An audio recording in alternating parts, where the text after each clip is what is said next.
ফেরাউনের লাশের অবিকৃত অবস্থার ব্যাখ্যা সারা জীবন বিজ্ঞানের কাছে অজানা রহস্য হয়েই থেকে যাবে। এর ব্যাখ্যা কোনোদিনও কেউ দিতে পারবে না।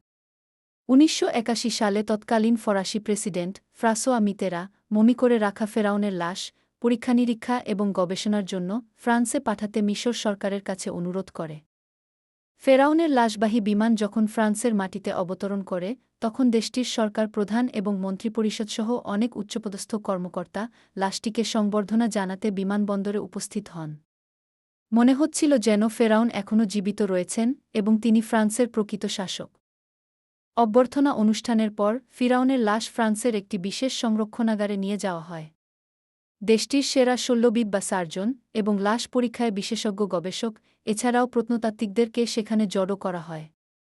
ফেরাউনের মমি করা লাশ পরীক্ষা করা এবং এর অজানা রহস্য উদ্ঘাটন ছিল এই পদক্ষেপের উদ্দেশ্য।